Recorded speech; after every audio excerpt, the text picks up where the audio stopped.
যা 26শে এপ্রিল আহ্বান করা হয়েছে, এ নিয়ে ইতিমধ্যে আপনারা অনেকেই বিভ্রান্ত হচ্ছেন, বিভ্রান্ত ছড়ানো হয়েছে। আপনারা জানেন যে গত 10 April all India Muslim personal law বোর্ডের স্পোক পার্সন কলকাতায় এসেছিলেন এবং তার 3 দিন আগে আমাকে চিঠি দিয়ে জানানো হয়েছিল যে আপনি যেহেতু ল বোর্ডের মেম্বার ওই মিটিংয়ে আসুন, এবং ল বোর্ডের মেম্বারদের পাশাপাশি বিভিন্ন মুসলিম সংগঠনের যারা দায়িত্বশীল তাদেরকেও ডাকা হয়েছিল। সেখানে কারি ফজলুর রহমান সাহেবকে কনভেনার করা হলো, আর আমরা সবাই যারা আপনারা উপস্থিত আছি এর ভিতরে বেশিরভাগ আমাদের সবাইকে জয়েন্ট কনভেনার করা হলো। যেহেতু কারি সাহেব বৃদ্ধ মানুষ, কাজটা আমাদের করতে হবে এবং সেখানেই মিটিংয়ে সিদ্ধান্ত হয় যে 26শে এপ্রিল ব্রিগেডে একটা মহাসমাবেশ হবে। অল ইন্ডিয়া মুসলিম পার্সোনাল ল বোর্ড দেশের প্রত্যেকটি বড় বড় শহরে সমাবেশ করার সিদ্ধান্ত নিয়েছে। তো ল বোর্ডের এই সিদ্ধান্ত জেনে আমরা স্পোক পার্সনকে অনুরোধ করেছিলাম যে কলকাতায় 26 তারিখে যে সমাবেশ হবে সেটা ব্রিগেডে করা হোক। উনি সিদ্ধান্ত নিলেন এবং আমাদের সামনে মিডিয়াকে ডেকে ঘোষণাও করলেন। আলহামদুলিল্লাহ, তার পরের দিন থেকে আমরা গোটা রাজ্য জুড়ে প্রচেষ্টা শুরু করেছি, প্রচেষ্টা চলছে। হাজার হাজার গাড়ি মানুষ ভাড়া করেছেন, বিভিন্ন জায়গায় হাজার হাজার মানুষ আসার জন্য তারা তৈরি হয়েছেন। আজকে হঠাৎ করে প্রোগ্রাম করতে গিয়ে মাগরিবের আগে একটা ভিডিও পেলাম, সেখানে কারি সাহেব আর কারি সাহেবের ছেলে দুজনে ভিডিওতে দেখা যাচ্ছে। তারা বলছেন, কারি ফজলুর রহমান সাহেব আর তার ছেলের নাম আমি জানি না, তো দুজন মিলে বসে আছেন। কারি সাহেব সেখানে বলছেন যে 26 তারিখের প্রোগ্রামটা করা হবে না, এটা আমি বোর্ডের सदर साहब के বলেছি যে বাংলা কা হালত বহুত খারাপ হ্যাঁ, इसलिए প্রোগ্রাম নেই হোগা। কিন্তু আমরা দেখছি যে বাংলার অবস্থা আলহামদুলিল্লাহ যথেষ্ট ভালো এবং কোথাও কোনো রকম অপ্রীতিকর ঘটনা ঘটছে না। সারা রাজ্যে হাজার হাজার মানুষ তারা প্রতিবাদ করছে। আর ল বোর্ডের পক্ষ থেকে বলা হয়েছিল, আমরা আহ্বান করেছিলাম যে মানুষ সভা সমাবেশ করবেন, মিছিলটা করবেন না। সবাই আমাদের জন্য আমাদের কথা শুনে তারা মিছিল করেননি, তারা শান্তিপূর্ণ আন্দোলনের জন্য অপেক্ষা করছেন যে সবাই ব্রিগেডে আসবেন 26 তারিখ। ফলে এখন সবাই নিজেদের এলাকার বড় কর্মসূচিও তারা প্রত্যাহার করেছেন। সেই এখন কারি সাহেবের এই যে নিজের ব্যক্তিগত সিদ্ধান্ত কোনো কনভেনার কোনো কমিটিকে না জানিয়ে, আমরা যারা মুসলিম পার্সোনাল ল বোর্ডের সদস্য আমাদের জানাননি। সেদিন স্পোক পার্সনের উপস্থিতিতে এই সমস্ত ভাইদের যাদেরকে জয়েন্ট কনভেনার করা হয়েছিল আমাদের কাউকে জানানো হয়নি। উনি এককভাবে সিদ্ধান্ত নেবেন ঘরে বসে, ওনাকে তো কোনোদিন সবার জন্য কোথাও যেতেও হয়নি। আমরা পারমিশনের জন্য মিথ্যা রটনা করা হচ্ছে। পারমিশনের জন্য আমরা আর্মি হেডকোয়ার্টারে গিয়েছি, আর্মি হেডকোয়ার্টার থেকে বলা হচ্ছে যে 26 তারিখের ব্রিগেড খালি আছে। এই চিঠিটা এইটা নিয়ে যান, ফরম্যাটটা আপনারা কোর্ট থেকে এপিডেভিট করে নিয়ে আসুন আর চিঠি দিন। আমরা চিঠি নিয়ে এসেছি, কোর্ট থেকে এপিডেভিট করে সেটা আমরা আর্মি হেডকোয়ার্টারে জমা দিয়েছি। আর্মি হেডকোয়ার্টার রিসিভ করে নিয়েছেন, তার রিসিভ কপি আমাদের কাছে রয়েছে। তারপরে সেই রিসিভ কপি এবং লালবাজার জয়েন্ট সিপি হেডকোয়ার্টারকে আমরা আলাদা করে চিঠি লালবাজারেও জমা করে দিয়েছি, যাতে পারমিশন নিয়ে কোনো রকম সমস্যা আর ত্রুটি না হয়। অথচ কোনো সমস্যার পরোয়া না করে, কারো সাথে আলোচনা না করে কারি সাহেব আর কারি সাহেবের ছেলে দুজন মিলে বসে ভিডিও বার্তা জারি করে দেবেন, এটা আমি মনে করছি যে এই কাজের যে দায়িত্ব, এই দায়িত্বের সঙ্গে বিশ্বাসঘাতকতা করা হয়েছে। আমরা এই মির্জাফরপনা কারি সাহেবের কাছ থেকে প্রত্যাশা করি, ছাত্র জীবন থেকে তাকে সম্মান করি। আমরা আশা করছি যে কারি সাহেব এটা বুঝবেন, বাংলার অবস্থাটা তিনি বুঝবেন। বাংলায় এটা মুসলমানদের আন্দোলন। গতকালকে কলকাতায় একটা সভা হচ্ছে নেতাজি ইন্ডোর স্টেডিয়ামে, আগামীকাল নেতাজি ইন্ডোর স্টেডিয়ামে ইমাম মুয়াজ্জিন কনফারেন্স। আমরা বাংলায় কয়েকদিন ধরে সেই বিজ্ঞাপনটা দেখছি যে ইমাম মুয়াজ্জিন ও বুদ্ধিজীবী সম্মেলন, আলহামদুলিল্লাহ খুব ভালো, এবং মুখ্যমন্ত্রী সেই সম্মেলনে থাকবেন জেনে আমরা আরো খুশি হয়েছি। হোক, কামিয়াব হোক সেই সম্মেলনের সাফল্য কামনা করি। কিন্তু সেই সম্মেলনের কোথাও লেখা নেই যে ওয়াকফ সংশোধনী আইন 2025 এর বিরুদ্ধেই কনফারেন্স হচ্ছে। তাহলে এই যে বুদ্ধিজীবী ইমাম মুয়াজ্জিন সম্মেলনের মানে এই নয় যে আর সভা সমাবেশের কোনো দরকার নেই। এই ধরনের যে মিথ্যা বিভ্রান্তিকর বিষয় ছড়ানো হচ্ছে, এটা অত্যন্ত দুর্ভাগ্যজনক। আমরা যারা জয়েন্ট কনভেনার, আমরা সবাই মিলে আমরা সব মানুষের কাছে আহ্বান জানাচ্ছি যে বিষয়টা নিয়ে আপনারা এখনই বিভ্রান্ত হবেন না। আমরা all India Muslim personal law বোর্ডের যিনি স্পোক পার্সন, তার সঙ্গে আমি আজকে এই খবর জানার পরে একাধিকবার কথা হয়েছে। তিনি সবর করতে বলেছেন। তিনি all India Muslim personal law বোর্ডের প্রেসিডেন্ট সাহেব এবং সেক্রেটারি সাহেবের সঙ্গে বিষয়টা নিয়ে আলোচনা করছেন, কেন এই ধরনের একটা মিসগাইড করা হচ্ছে। তো আমরা আশা করছি যে আগামীকাল বিষয়টা নিয়ে আমরা all India Muslim personal law বোর্ডের যিনি সদর, প্রেসিডেন্ট এবং সেক্রেটারি, তার সঙ্গে আলোচনা করতে পারবো এবং তাদের যে বাংলা সম্পর্কে ভুল বোঝানো হয়েছে এটা আমরা সংশোধন করে নিতে পারবো। আমরা আশা করছি আপনারা একটু সবর করবেন। আমাদের মধ্যে আছেন ওমর ওয়েস ভাই, উনিও এই যে কমিটি, এই কমিটির জয়েন্ট কনভেনার। আমাদের মধ্যে আছেন মৌলানা মুজাহিদুল হাবিবি সাহেব, উনিও joint convener. Doctor Sarfaraz Adil, উনিও জয়েন্ট কনভেনার। ইসাক মালিক সাহেব, উনিও জয়েন্ট কনভেনার। আলমগীর সর্দার সাহেব, উনিও জয়েন্ট কনভেনার।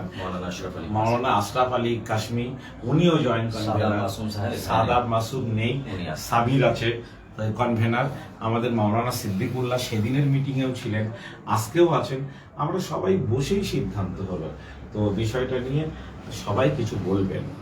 अल्हम्दुलिल्लाह आप सबके सामने तमाम बातें बांग्ला ज़बान में आ गई हैं। मैं उर्दू ज़बान में थोड़ी सी बात रख दूं कि 10 अप्रैल 2025 को जनाब कासिम रसूल इलियास साहब की निगरानी में एक मीटिंग हुई, जो एक स्पोक्स पर्सन है all India Muslim personal law board के, और वहाँ उन्होंने एक तारीख तलब किया कि चूंकि पूरे मुल्क में प्रोग्राम होना है, बंगाल में भी प्रोग्राम होना है, तो आप लोग कौन सी तारीख देते हैं। लिहाजा सभी के मशवरे से एक तारीख तय हुआ और ब्रिगेड का जगह मुंतखब हुआ।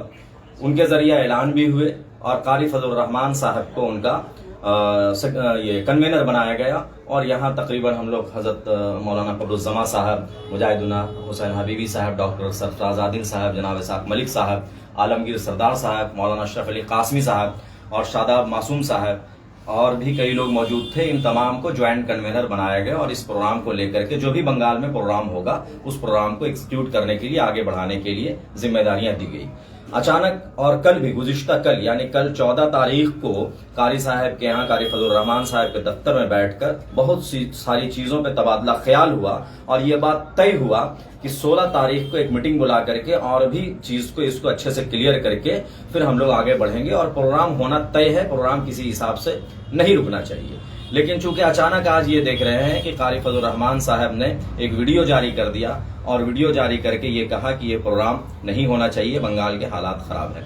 ये बिल्कुल गैर मुनासिब है, इसलिए कि जब बातें तमाम लोगों के दरमियान हुई है तो तमाम ज्वाइंट कन्वेनर से मशवरा करने के बाद उनको ये बयान जारी करना चाहिए था।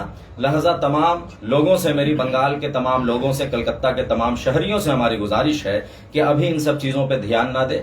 हम लोगों की बात बोर्ड के जिम्मेदारान से हो रही है। बोर्ड के जिम्मेदारान जो फैसला लेंगे वो इंशाअल्लाह आप तक पहुंचाया जाएगा। लिहाजा अभी तक बाज़ाब्ते तरीके से ऑफिशियल इसका कैंसिलेशन का कोई भी ऐलान नहीं हुआ। कारी साहब ने जो कहा है वो उनका ज़ाती राय हो सकता है और वो पूरे बंगाल की नुमाइंदगी नहीं करते। लिहाजा हम सब उनकी बयान का कंडम करते हैं और उनका बयान की तरदीद करते हैं कि उनका बयान ये ज़ाती बयान है और इस बयान का हम सब कंडम करते हैं। तमाम लोग अपनी अपनी राय दे भाई। इस बयान के बारे में आपकी क्या राय? राय की जरूरत नहीं है, बातें आ चुकी हैं और आगे जो मशवरा होगा सेक्रेटरी साहब के साथ, सदर साहब के साथ, उसी पर अमल किया जाएगा इंशाअल्लाह। शिशाक भाई बोल नहीं सभी का इंशाअल्लाह कल मुस्लिम पर्सनल लॉ बोर्ड के सदर मोहतरम और सेक्रेटरी साहब हैं, उन सबों से मशवरे के बाद ही आगे जो है फैसला लिया जाएगा। ये प्रोग्राम किसी का ज़ाती प्रोग्राम नहीं है, मुस्लिम पर्सनल लॉ बोर्ड के जिम्मेदारों के मशवरे से काम हो रहा था। उन्होंने यहाँ एक कमेटी तश्कील दी। अब अचानक कारी साहब ने जो बयान दिया, ये अपने आप में हैरत की बात है और मैं समझता हूँ कि बगैर सलाह मशवरा के उनको ये बयान आज खुद नहीं जारी करना था। कल भी हम लोगों की उनसे मुलाकात थी, तो ऐसी कोई बात नहीं थी। अचानक अगर कोई ऐसी सूरत बन भी रही थी तो सलाह मशवरा और इत्तला ज़रूर दे देना था। तो मुझे लगता है कि ये उनका पर्सनल ज़ाती मसला है। अब ये कि मुस्लिम पर्सनल बोर्ड के बड़े हजरात जिम्मेदारान कलकत्ता आए हुए हैं, कोशिश हो रही है कि उनसे मुलाकात हो जाए और बात हो, तो देखते हैं क्या होता है। वैसे अब तक ये मानकर हम लोग आगे बढ़ रहे हैं कि 26 का प्रोग्राम होगा इंशाल्लाह। का प्रोग्राम जो है वो अपनी जगह तय है, वो होगा। अब अगर बड़े हजरात कोई अलग अपना स्टेप या रास्ता लेने की कोशिश करेंगे तो ऐसी सूरत में आप हजरात को आगाह किया जाएगा। अभी फिलहाल 26 को प्रोग्राम हो रहा है, ये मानकर हम लोग आगे बढ़ रहे हैं। আমরা হঠাৎ বিষয়টা শুনে খুবই মর্মাহত হলাম যে কাজী ফজলুর রহমান সাহেব যে কমিটি হয়েছিল, বিশেষ করে মুসলিম পার্সোনাল ল বোর্ডের যিনি মুখপাত্র, তিনি তার উপস্থিতিতে তিনি নিজে হাতে লিখেছিলেন, একটা জয়েন্ট কমিটি করেছিলেন, যার মধ্যে যারা এখানে আলোচনা রাখলেন প্রায় সব আমরা এখানে আজকে সবাই আছি, দুই একজন বাদ দিলে আর সবাই আমরা এখানে আছি। কিন্তু উনি বলে গেছিলেন, ইলিয়াস সাহেব বলে গেছিলেন যে যা কিছু করবে এই কমিটির সিদ্ধান্ত অনুযায়ী করতে হবে। কোনো প্রোগ্রাম করলে, কোনো কিছু করতে গেলে ব্রিগেডের সমাবেশ থেকে আরম্ভ করে জাতিকে সঠিক পথ দেখানোর জন্য এই বিষয়টা আমাদেরকে নির্দেশ দিয়ে গেছিলেন যে এই কমিটির সিদ্ধান্ত নেবে সবকিছু। কিন্তু অত্যন্ত মর্মাহত আমরা যে কারোর সাথেই কোনো পরামর্শ না করে তার বাড়িতে বসে তার ছেলেকে পাশে রেখে, এবং ছেলে সেদিনকার সদস্য নন তাকে রেখে, যারা সদস্য ছিলেন, যারা মাঠে ময়দানে, বিশেষ করে আমাদের শ্রদ্ধেয় কামরুজ্জামান সাহেব বাংলার এই প্রান্ত থেকে ও প্রান্ত দিন এবং রাত একাকার করে যেভাবে এই সভাটাকে সাফল্যমণ্ডিত করার জন্য প্রাণান্তকর প্রচেষ্টা চালাচ্ছেন, ঠিক সেই মুহূর্তে এসে আমরা কোনো পরামর্শ ছাড়া যে উনি এই বয়ানটা দিলেন, আমরা তার নিন্দা জ্ঞাপন করছি। এবং আমরা চাইছি আগামী 26 তারিখে ল বোর্ডের অনুমতিতেই আমাদের প্রোগ্রাম হবে। সুতরাং আপনারা কেউ বিভ্রান্তিতে পড়বেন না, আমরা সর্বান্তকরণের চেষ্টা চালাচ্ছি যাতে এই প্রোগ্রাম। अस्सलाम वालेकुम वरहमतुल्लाहि वबरकातुहू। अभी सारी बातें आ गई हैं, बस इतना ये कहना है कि कारी साहब का जो वीडियो नशर हुआ मगरिब से कुछ कबल, कारी साहब जैसी शख्सियत और इतने पुराने लोग और एक ज़िम्मेदार शख्स, मुस्लिम पर्सनल बोर्ड के भी ज़िम्मेदार, और वो इस तरीके से ज़ाब्ता के ख़िलाफ़, उसूल के ख़िलाफ़ इस तरीके से इक़दाम करेंगे, इस तरह बयान दे देंगे। आप ही फैसला करें। आप मिल्लत इस्लामिया की खिदमत में मैं इस मामला को पेश करता हूँ। आप ही फैसला करें कि जिस प्रोग्राम को 15-20 लोगों की मौजूदगी में और शहर के जिम्मेदार तंजीमों के इदारों के जिम्मेदार की मौजूदगी में जिस प्रोग्राम को तय किया गया था, क्या एक फर्द बगैर किसी से मशवरा किए बगैर क्या उस प्रोग्राम को मनसूख कर सकता है? क्या ये गैर उसूली नहीं है? ये सवाल है। इसी को लेकर के हम लोग हंगामी तौर पर, उनके बयान आने के बाद हंगामी तौर पर हम लोग ज्वाइंट कन्वीनर्स जो मुंतखब हुए थे वो लोग यहाँ पर बैठे और ये फैसला लिया गया। और कासिम रसूल इलियास साहब जो बोर्ड के तर्जुमान हैं, उनसे भी बात हुई। उन्होंने भी जो है किसी तरह के प्रोग्राम के मनसूख होने से इनकार किया और ये कहा कि प्रेसिडेंट साहब आपके शहर में गए हुए हैं, उनसे बात करके इस मामले को जो है रफा दफा किया जाए। जो इस तरह भी कैफियत मगरबी बंगाल के मुसलमानों में पैदा हुई है, उस इस तरह को दूर करने की कोशिश की जाए। इंशाअल्लाह ताला इंतज़ार कीजिए और अल्लाह ताला से दुआ भी कीजिए, अल्लाह ताला हर तरह के इंतशार से इस उम्मत मुस्लिमा की हिफाजत फरमाए।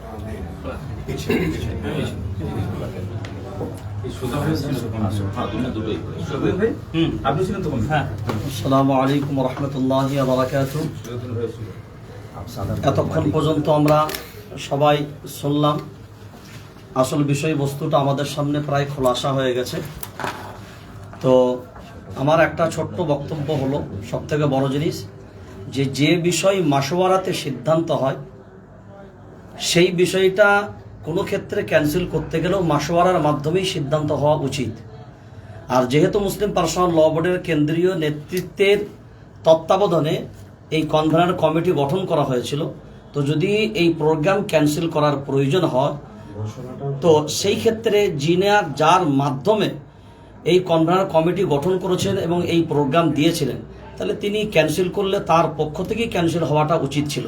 তো যেহেতু সেখান থেকে আসেনি, তো আপনারা সবাই বিভ্রান্ত না হয়ে আশা রাখেন আগামীকাল আমাদের নেতৃত্ব যারা আছে সবাই আমাদের মুসলিম পার্সোনাল ল বোর্ডের প্রেসিডেন্ট এবং সেক্রেটারির সাথে সাহেবের সাথে কথা বলবেন, বলার পরে ইনশাআল্লাহ যা সিদ্ধান্ত হবে সেটা আমরা জাতির সামনে তুলে ধরব, কারণ এই আন্দোলন এটা পুরো জাতির আন্দোলন। আসসালামু আলাইকুম। অলরেডি সব কথা চলে এসছে। যেটা আমরা ভিডিও বার্তা যেটা পেয়েছি, এটা কোনো অফিসিয়াল কোনো বার্তা আমরা এখনো পর্যন্ত পাইনি।